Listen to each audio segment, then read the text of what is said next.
ഉക്രൈനിലെ വ്യോമ പ്രതിരോധ സംവിധാനം വർദ്ധിപ്പിക്കുന്നതിനും അല്ലെങ്കിൽ റഷ്യൻ വ്യോമാക്രമണത്തിൽ നിന്ന് അതിനെ സംരക്ഷിക്കുന്നതിനും ഉക്രൈനുള്ള ഏക മാർഗം പാട്രിയോട്ടാണ്.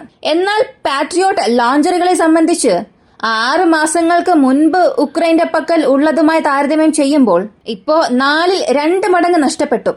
ഈ സാഹചര്യത്തിലാണ് നെതർലാൻഡിൽ നിന്നും ഉക്രൈനിലേക്ക് ഒരു വൻ സഹായം എത്തിയിരിക്കുന്നത്. 3 പാട്രിയോട്ട് ലോഞ്ചറുകൾ ഉക്രൈനിലേക്ക് അവർ ഔദ്യോഗികമായി തന്നെ അയച്ചിട്ടുണ്ട്. ഇത് ശരിക്കും ഉക്രൈന്റെ ഏരിയൽ ഷീൽഡിനെ അടുത്ത ഘട്ടത്തിലേക്ക് കൊണ്ടുപോകാൻ പോവുകയാണ്. കൂടാതെ റഷ്യയിൽ നിന്ന് മറ്റൊരു ബോണസ് വിവരം പുറത്തുവന്നു. ഓഷ്നിക് എന്ന ഹൈപ്പർസോണിക് ബാലിസ്റ്റിക് മിസൈൽ ഇപ്പോ റഷ്യ സീരിയൽ നിർമ്മാണത്തിൽ ഉൾപ്പെടുത്തിയിട്ടുണ്ട്. ഇത് ശരിക്കും ഒരു വലിയ ഗെയിം ചേഞ്ചിങ് മൊമെന്റ് ആണ്. പാട്രിയോട്ട് വേഴ്സസ് ഓഷ്നിക്, ഈ ഒരു ബാറ്റിൽ എങ്ങനെയായിരിക്കും? ഈ ഒരു വീഡിയോയിലൂടെ വിശദമായി അറിയാം.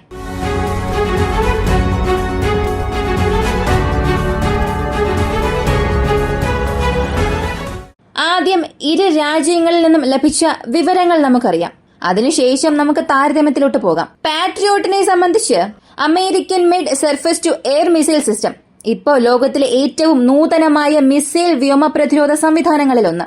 എന്നാൽ അടി തെറ്റിയാൽ ആനയും വീഴും എന്ന ചൊല്ലുണ്ട്. അത്യാധുനിക വ്യോമ പ്രതിരോധമാണ് പാട്രിയോട്ടെങ്കിലും തുടക്കത്തിൽ റഷ്യക്കെതിരെ അത് വളരെ ഫലപ്രദമായിരുന്നു. എന്നാൽ കാലം കടന്നു പോകുന്തോറും പാട്രിയോട്ടിലുള്ള പഴുതുകൾ മനസ്സിലാകാൻ തുടങ്ങി. കിൻസാൽ ഹൈപ്പർസോണിക് മിസൈലാണ് പാട്രിയോട്ടിനെതിരെയുള്ള ആദ്യ ആക്രമണം നടത്തിയത്. കിൻസാൽ ഹൈപ്പർസോണിക് മിസൈൽ പാട്രിയോട്ടിന്റെ ലോഞ്ചറുകളും റേഡാർ യൂണിറ്റിനെയും നിർവീര്യമാക്കിയതിനു ശേഷം പാട്രിയോട്ട് ഇടയ്ക്കിടയ്ക്ക് നശിപ്പിക്കപ്പെടുന്നുവെന്ന വാർത്ത നമ്മൾ അറിയേണ്ടതായി വന്നു. പാട്രിയോട്ടിനെ റഷ്യ നശിപ്പിച്ചെങ്കിലും റഷ്യയുടെ വിമാനങ്ങൾ പാട്രിയോട്ടിനെ വെടിവെച്ചെങ്കിലും ഉക്രൈന് ഉയർന്ന കവറേജ് നൽകുന്നതിൽ അല്ലെങ്കിൽ റഷ്യയുടെ മിസൈലുകളിൽ നിന്നും ഉക്രൈനെ സംരക്ഷിക്കുന്നതിൽ പാട്രിയോട്ടിന് ഇപ്പോഴും ഒരു വലിയ പങ്ക് തന്നെയുണ്ട്. കഴിഞ്ഞ 3 മാസത്തിനുള്ളിൽ പാട്രിയോട്ടിന്റെ 7 ലോഞ്ചറുകൾ നഷ്ടപ്പെട്ടു. റഷ്യ നടത്തിയ ഇസ്കാന്ദർ മിസൈൽ ആക്രമണമാണ് ഇതിന് കാരണം. അടുത്തിടെയൊന്നും കിൻസാൽ മിസൈൽ ആക്രമണത്തെക്കുറിച്ച് അധികം കേട്ടിട്ടുണ്ടാകില്ല. അതിന് കാരണം ഞാൻ പറയാം. ഇപ്പോ കിൻസാൽ ഉപയോഗിച്ചുകൊണ്ടുള്ള ആക്രമണം റഷ്യ നടത്തുന്നില്ല. കിൻസാലിന് പകരം ഇസ്കാന്ദർ ബാലിസ്റ്റിക് മിസൈൽ സ്ട്രൈക്കിൽ പാട്രിയോട്ടിനെ ആക്രമിക്കാൻ തുടങ്ങി. പാട്രിയോട്ടിനെ സംബന്ധിച്ച് അതൊരു നൂതന ശൃംഖല തന്നെയാണ്. റഷ്യയുടെ വ്യോമ പ്രതിരോധ സംവിധാനങ്ങളുമായി താരതമ്യം ചെയ്താൽ സാങ്കേതിക വിദ്യയിൽ ഇത് ഒരുപടി മുന്നിലാണ്. ഒരു രാജ്യത്തിന്റെ മറ്റ് എയർ ഡിഫൻസ് സിസ്റ്റമായി കോർഡിനേറ്റ് ചെയ്ത് ആക്രമിക്കുന്നതായാലും അല്ലെങ്കിൽ അതിന്റെ ടാർഗറ്റ് അക്യൂസിഷൻ, ടാർഗറ്റ് എൻഗേജ്മെന്റ് എല്ലാം റഷ്യയുടെ റഡാറുകളെക്കാട്ടിലും ഒരുപടി മുന്നിൽ തന്നെയാണ്. എന്നിരുന്നാലും പാട്രിയോട്ട് റഷ്യയുടെ ആക്രമണത്തിന് ആവർത്തിച്ച് ഇരയായിട്ടുണ്ട്. ഇതിന് പ്രധാനപ്പെട്ട കാരണം റഷ്യ അവരുടെ ഡ്രോൺസിനെയും അവരുടെ മിസൈൽസുകളെയും ഒരു പ്രത്യേക തന്ത്രത്തിൽ പാട്രിയോട്ടിനെതിരെ പ്രയോഗിക്കുന്നതാണ്. ഈ വർഷം ആദ്യം മുതൽ 9 Su-35 വിമാനങ്ങളെ വെടിവെച്ച് വീഴ്ത്തിയതാണ് പാട്രിയോട്ട് സ്ട്രൈക്കിലെ ഏറ്റവും വിജയകരമായ നിമിഷങ്ങൾ. ഞാൻ പറയുന്നത് 2024 കുറിച്ചാണ്. ഈ വർഷം തുടക്കം മുതൽ ഈ നവംബർ മാസം അവസാനം വരെ നോക്കിയാൽ കുറഞ്ഞത് 9 വിമാനങ്ങളെയെങ്കിലും പാട്രിയോട്ട് വെടിവെച്ച് വീഴ്ത്തിയതായുള്ള ഡേറ്റ് നമുക്ക് ലഭിക്കുന്നുണ്ട്. ഇത് ഉക്രൈൻ അവകാശപ്പെട്ടതിനേക്കാൾ കുറവാണ്.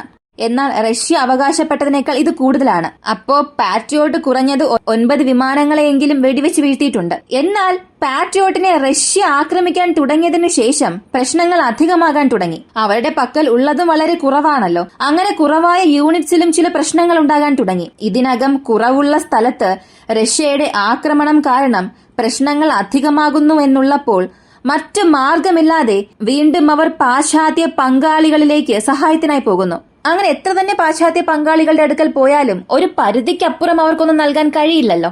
അമേരിക്ക 2 യൂണിറ്റുകൾ നൽകി. ജർമ്മനിയിൽ നിന്ന് 3 യൂണിറ്റുകൾ വന്നു. നാറ്റോ പോലുള്ള ചില രാജ്യങ്ങളും അവർക്ക് സഹായം നൽകുന്നുണ്ട്. ഇപ്പോ നെതർലാൻഡിൽ നിന്നും 3 ലോഞ്ചറുകൾ നൽകുന്നുവെന്ന വാർത്ത വന്നു. അത് നെതർലാൻഡിന്റെ ഫോറിൻ മിനിസ്ട്രി ഔദ്യോഗികമായി തന്നെ കൺഫേം ചെയ്തു. എന്നാൽ പാട്രിയോട്ടിന് കിൻസാലിനെ അപേക്ഷിച്ച് റഷ്യ സാധാരണ ഉപയോഗിക്കുന്ന ഇസ്കാന്ദർ മിസൈലുകൾ തന്നെ വലിയൊരു ഭീഷണിയായി മാറിയിട്ടുണ്ട്. ഇസ്കാന്ദർ മിസൈൽ അത് ഒരു ബാലിസ്റ്റിക് മിസൈൽ ആണ്. ലാൻഡ് ബേസ്ഡ് ലോഞ്ചേഴ്സ് അല്ലെങ്കിൽ മൊബൈൽ ലോഞ്ചറുകളിൽ നിന്നും ഇവയെ ലോഞ്ച് ചെയ്യാൻ സാധിക്കും. ഇവയെല്ലാം അർദ്ധ ബാലിസ്റ്റിക് മിസൈലുകളാണ്. എന്നിരുന്നാലും ഈ പാട്രിയോട്ടിനെ നശിപ്പിക്കാൻ റഷ്യ അവിടെ പ്രയോഗിക്കുന്ന തന്ത്രമാണ് വളരെ വ്യത്യസ്തമായത്. തുടക്കത്തിൽ അവർ ധാരാളം ഡ്രോണുകളെ ഉള്ളിലേക്ക് അയക്കുന്നു. ഡ്രോണുകൾ വ്യോമ പ്രതിരോധ സംവിധാനങ്ങളെ സാച്ചുറേറ്റ് ചെയ്തതിനു ശേഷം നേരിട്ട് 0 പോയിന്റിൽ നിന്നും, അതായത് നേരിട്ട് എയർ ഡിഫൻസ് സിസ്റ്റത്തിന്റെ ലോഞ്ചറുകൾക്ക് മുകളിൽ നിന്നും താഴേക്ക് പതിക്കും. അങ്ങനെ സംഭവിക്കുമ്പോൾ അത് റഡാർ കണ്ണുകൾ മിസൈലുകളിൽ പെടില്ല. അടുത്തുള്ള പോയിന്റ് ഡിഫൻസ് സിസ്റ്റത്തിന്റെ റഡാറിൽ കുടുങ്ങിയാലും അത് റിയാക്ട് ചെയ്യുന്ന സമയത്തിനുള്ളിൽ ആ മിസൈൽ ഈ എയർ ഡിഫൻസ് സിസ്റ്റത്തിന്റെ ലോഞ്ചറുകളെ ന്യൂട്രലൈസ് ചെയ്യുന്നുണ്ട്. അതിനാൽ ഉക്രൈൻ ഇത് മറികടന്നില്ലെങ്കിൽ ഭാവിയിൽ പാട്രിയോട്ടിന് കൂടുതൽ വെല്ലുവിളികൾ നേരിടേണ്ടി വരും. പാട്രിയോട്ടിന്റെ കഥ ഇതോടുകൂടി അവസാനിച്ചു. അടുത്തത് ഓർഷനിക്. അടുത്തിടെയായി റഷ്യയെക്കുറിച്ച് സംസാരിക്കണമെന്നുണ്ടെങ്കിൽ ഈ മിസൈലിനെ കുറിച്ച് സംസാരിച്ചേ തീരൂ. CSTOയുടെ മീറ്റിംഗ് അവസാനിച്ചതിനു ശേഷം ഒരു വിവരം പുറത്തു വന്നു.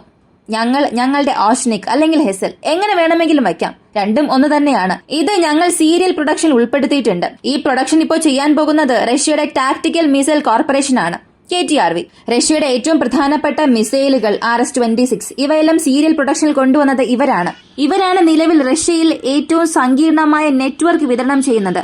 പാശ്ചാത്യ ഉപരോധം കാരണം അവർക്ക് പുതിയ സാങ്കേതിക വിദ്യകളൊന്നും കൊണ്ടുവരാൻ കഴിയില്ല. റഷ്യയ്ക്ക് പാശ്ചാത്യ ഉപകരണങ്ങളുടെ സഹായം ഇല്ലെങ്കിൽ അതിനവീന മിസൈൽസുകളൊന്നും ഉണ്ടാക്കാൻ കഴിയില്ല എന്നൊക്കെ പറഞ്ഞു.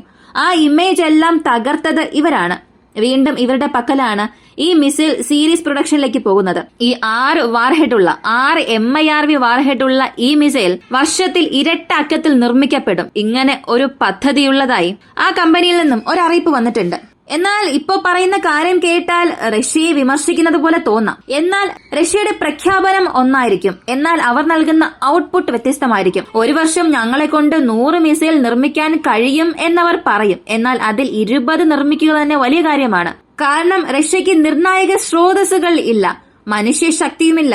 പാശ്ചാത്യ ഉപരോധം കാരണം റഷ്യയുടെ ഉൽപാദനവും വളരെ കുറഞ്ഞു. അപ്പോ സീരിയൽ നിർമ്മാണത്തിൽ അവരിത് കൊണ്ടുവന്നാലും ഒരു വർഷത്തിൽ അവർക്ക് എത്ര മിസൈലുകൾ നിർമ്മിക്കാൻ കഴിയും എന്നുള്ളത് ഒരു വലിയ ചോദ്യമാണ്.